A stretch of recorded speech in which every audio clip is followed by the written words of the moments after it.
Hello everyone, a very very good morning to all of you. Welcome to our online class. पिछले video में हम लोगों ने 13.1 का क्वेश्चन नंबर 4 तक कंप्लीट कर लिया था। थर्ड क्वेश्चन जो मैंने आपको सॉल्व करने को कहा था, होमवर्क में प्रैक्टिस करने को कहा था, तो उससे रिलेटेड मेरे पास कोई डाउट नहीं आया है। इट मीन्स आप उसको कर चुके हैं, और फिर भी अगर बाद में भी कोई डाउट आता है, अगर किसी ने नहीं किया है, तो लाइव क्लास में आप पूछ सकते हैं। ठीक है, तो क्वेश्चन नंबर 4 तक हम लोग कर चुके थे। इसके कुछ एग्जाम्पल्स भी हैं जो कि आज मैंने लाइव क्लास में एक एग्जाम्पल को भी एक्सप्लेन किया था, क्वेश्चन एग्जाम्पल नंबर 3। तो वो एग्जाम्पल्स भी आप कर सकते हैं। एग्जाम्पल्स ऑब्वियसली आपको करना ही है, क्योंकि इस चैप्टर में से 3 मार्क्स में भी आपके एग्ज़ाम में क्वेश्चन आएंगे, और 5 मार्क्स के 3 क्वेश्चन जो आपके एग्ज़ाम में आने वाले हैं, चाहे वो बेसिक हो चाहे वो स्टैंडर्ड।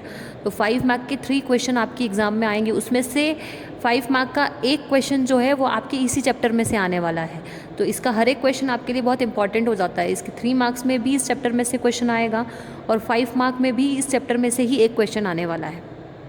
तो इसको बिल्कुल आप अच्छे से करिए, इसको बिल्कुल टेकिंग फॉर ग्रांटेड लेने की ज़रूरत नहीं है। तो ये उस चैप्टर आपका इम्पॉर्टेंट भी बन जाता है उस नज़रिए से। तो क्वेश्चन नंबर 4 तक हम लोग कर चुके थे। आज हम करेंगे क्वेश्चन नंबर 5 और क्वेश्चन नंबर 9। अब आप सोच रहे होंगे कि मैडम क्वेश्चन नंबर 5 और 9 क्यों करवा रहे हैं। तो 6, 7, 8 जो है हम कल करेंगे। ज़रूरी नहीं है कि हम सीरियल वाइज चलें सारी चीज़ों को लेके। हमको सिर्फ क्वेश्चन पे ध्यान देना है कि क्वेश्चन क्या है, क्वेश्चन हमको किस तरीके से सॉल्व करना है। इसलिए मैं अब रैंडमली कोई सा भी उठा के क्वेश्चन करवा सकती हूँ, ज़रूरी नहीं है सीरियल वाइज चलूँ मैं।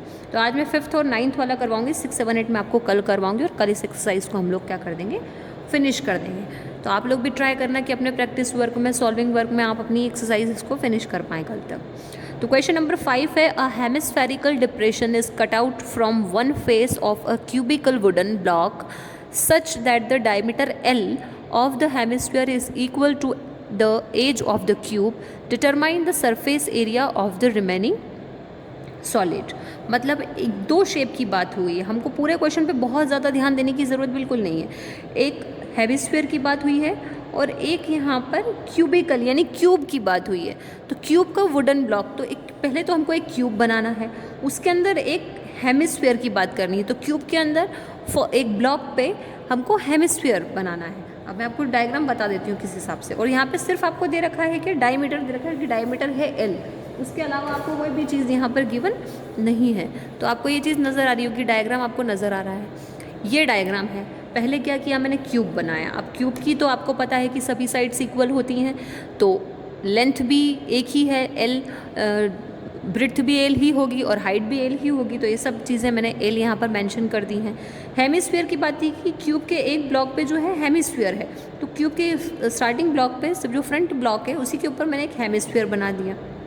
हेमिस्फीयर का शेप आप सबको पता है। अब तक तो शेप आप सबको क्लियर हो गए होंगे कि कौन सा शेप कैसा है, और ऑलरेडी क्लियर है हमारे माइंड में। नहीं हो तो भी आप अब करते जा रहे हैं, तो उस चीज़ को माइंड में रखते जाइए।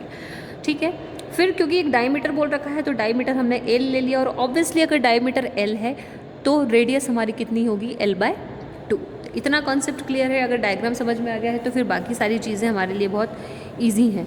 तो बस जो चीज़ वहाँ पर हमको दे रखी थी उसी चीज़ को हम क्या कर रहे हैं, मेंशन कर रहे हैं, राइट डाउन कर रहे हैं। तो डायमीटर ऑफ हेमिस्फीयर और साइड ऑफ क्यूब एक ही बात है वहाँ पर। आपको डायमीटर ऑफ हेमिस्फीयर दे रखा है क्वेश्चन के अंदर L, तो क्यूब की साइड भी वही है, जैसा कि मैंने अभी आपको डायग्राम के अंदर बताया। तो diameter of hemisphere and side of cube equals to L। तो ऑब्वियसली डायमीटर अगर L है तो R यानी रेडियस आपकी कितनी होगी, L/2। अब क्वेश्चन में उसने हमसे बोला था कि surface area of remaining solid आपको फाइंड आउट करना है। तो surface area of remaining solid find करने के लिए हमने यहाँ पर क्या किया है, total surface area of cube minus area of the top of the cube plus inner curved surface area of hemisphere. अब ये चीज़ में कैसे की है हमने, वो आप ध्यान से देखिए। सबसे पहले हमने क्या किया, total surface area of cube. तो total surface area of cube इसकी बात कर रहे हैं। अब मैं आपको अगर इनडायरेक्टली बताऊँ इस चीज़ को, तो क्लियर है यहाँ पे एक चीज़ कि ये पूरा क्यूब है। रिमेनिंग मतलब ये जो पार्ट है रिमेनिंग, ये हमको इसका सरफेस एरिया फाइंड करना है। तो पूरे टोटल क्यूब के सरफेस एरिया में से अगर हम ये टॉप वाला ब्लॉक जिसमें हेमिस्फीयर हमने बनाया वो, और ये जो चीज़ है, इस एरिया को और इस एरिया दोनों को प्लस करके पूरे total surface area of cube में से माइनस कर दें, तो हमको रिमेनिंग पार्ट का सरफेस एरिया मिल जाएगा। सिंपल सी बात है कि अगर इस क्यूब के अंदर से इस हेमिस्फीयर वाले पार्ट को हटा दे तो हमको रिमेनिंग पार्ट मिल जाएगा, है ना। और क्योंकि इसको हमने दो पार्टीशन में डिवाइड कर रखा है, तो ये टॉप वाला एरिया और ये कर्व्ड सरफेस एरिया, क्योंकि ऑब्वियसली आपका जो हेमिस्फीयर है वो दो पार्ट में होता है, एक जो होता है आपका टॉप जो एरिया होता है वो, और एक आपका जो कर्व्ड एरिया होता है। तो टॉप एरिया को और कर्व्ड एरिया को, यानी दोनों के हेमिस्फीयर एरिया को हम प्लस करके इस पूरे क्यूब के टोटल सरफेस एरिया में से माइनस कर देंगे, तो रिमेनिंग पार्ट का जो हमारा एरिया है वो हमको मिल जाएगा। वही किया हमने यहाँ पर, ठीक है। तो total surface area of cube का फॉर्मूला आप सब लोग जानते हैं, 6a² L² S², अपने हिसाब से आप बोल सकते हैं, माइनस जो कि हमने लगाया था, इसमें से क्या करना है हमको, ये दोनों एरियाज़ को, मतलब जो टॉप एरिया था हमारा पाई आर। अब आप सोच रहे होंगे कि टॉप एरिया और पाई आर स्क्वायर कैसे होता है, क्योंकि जो टॉप एरिया होता है वो कहीं ना कहीं सर्क्यूलर होता है, और एरिया ऑफ सर्कल का फॉर्मूला क्या होता है, पाई आर स्क्वायर होता है। इसलिए हम हमेशा हर जगह बेस एरिया भी होता है तो हम पाई आर स्क्वायर लगाते हैं, क्योंकि बेस जो होता है कहीं ना कहीं वो सर्क्यूलर शेप का होता है, और सर्क्यूलर एरिया फार्मूला आपको पता है ये पाई आर स्क्वायर होता है, इस वजह से हम पाई आर स्क्वायर लगाते हैं। तो ये भी कन्फ्यूजन मैंने आपका क्लियर कर दिया अगर आपके माइंड में है तो pi R square plus inner curved surface area of hemisphere का तो फॉर्मूला होता ही है 2 पाई आर स्क्वायर। अब 2 पाई आर स्क्वायर में से पाई आर स्क्वायर माइनस हुआ तो पाई आर स्क्वायर बचा, 6l² कर दिया हमने क्योंकि हमारे पास l था इसलिए। अब यहाँ पे है 6l² प्लस यहाँ पे है पाई आर स्क्वायर, आर की वैल्यू हमारे पास यहाँ पर है l/2 तो l/2 कर दिया।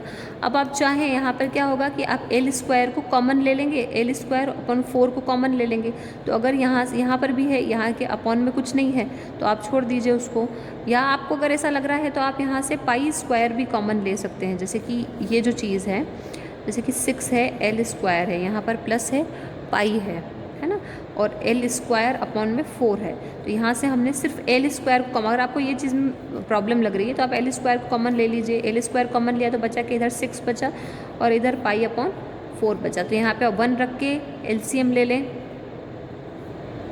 4 24 प्लस पाई।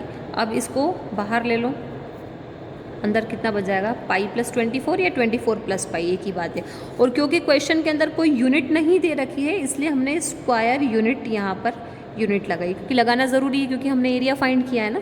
तो यहाँ पर जैसे अब कुछ भी सेंटीमीटर, मीटर वगैरह कुछ भी यूनिट हमको क्वेश्चन के अंदर नहीं दी है, इसलिए हमने यहाँ पे लिखा है क्या, स्क्वायर यूनिट्स। तो अगर क्वेश्चन में कोई यूनिट नहीं दी हुई तो इस तरीके से आप उसको मेंशन कर देंगे तो आपको मार्किंग में कोई प्रॉब्लम नहीं आएगी।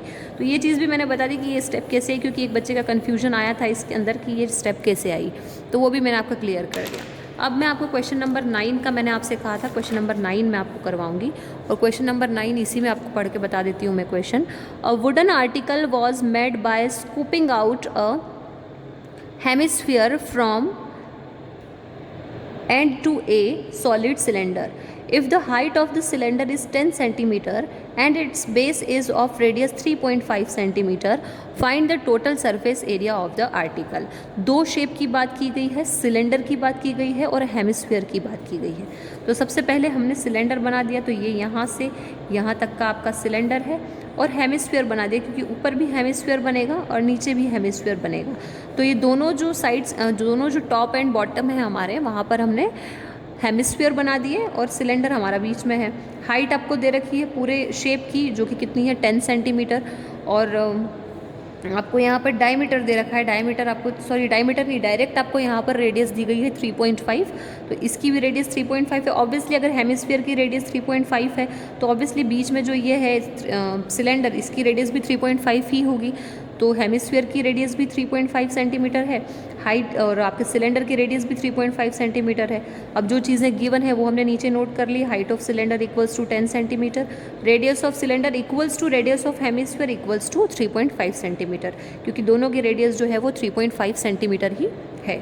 अब क्या फाइंड करना है हमको, टोटल, जैसे मुझे क्वेश्चन में कहा है find the total surface area of the article, यानी टोटल सरफेस एरिया। अब उसके अंदर टोटल सरफेस एरिया के लिए दोनों शेप के सरफेस एरिया को हम लोग प्लस कर दें, मतलब हेमिस्फीयर का सरफेस एरिया और सिलेंडर का सरफेस एरिया, दोनों सरफेस एरिया को प्लस कर देंगे, तो मतलब ऑब्वियसली दोनों के कर्व्ड सरफेस एरिया है, तो दोनों के कर्व्ड सरफेस एरिया को प्लस कर देंगे तो हमको पूरे शेप का टोटल सरफेस एरिया मिल जाएगा। तो वही हमने लिखा है यहाँ पर, curved surface area of cylinder plus 2 curved surface area of hemisphere. अब 2 curved surface area of hemisphere क्यों किया, क्योंकि 2 हैं, टॉप में भी हेमिस्फीयर है, बॉटम में भी हेमिस्फीयर है, इसलिए हमने 2 हेमिस्फीयर के कर्व्ड सरफेस एरिया और सिलेंडर के कर्व्ड सरफेस एरिया को प्लस करेंगे तो पूरे शेप का टोटल सरफेस एरिया यहाँ पर आ जाएगा।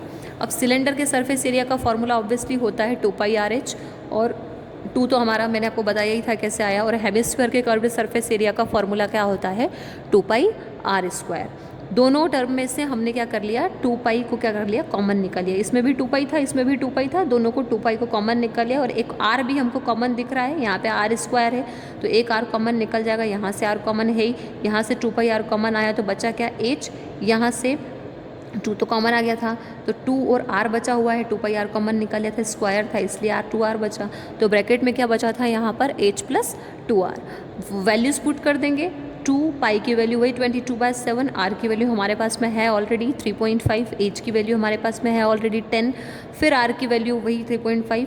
पहले इस ब्रैकेट को सॉल्व कर लो, इस ब्रैकेट को सॉल्व करने के बाद में इस कैलकुलेशन से इसको कैलकुलेट कर दो। और जब आप पूरा कैलकुलेशन करेंगे तो 374 सेंटीमीटर स्क्वायर आपका आंसर है। अब इसमें यूनिट थी तो इसके ऊपर हमने स्क्वायर लगा दी। ये ज़रूर ध्यान रखना, वॉल्यूम फाइंड कर रहे हैं तो क्यूब, और स्क्वायर एरिया फाइंड कर रहे हैं तो स्क्वायर।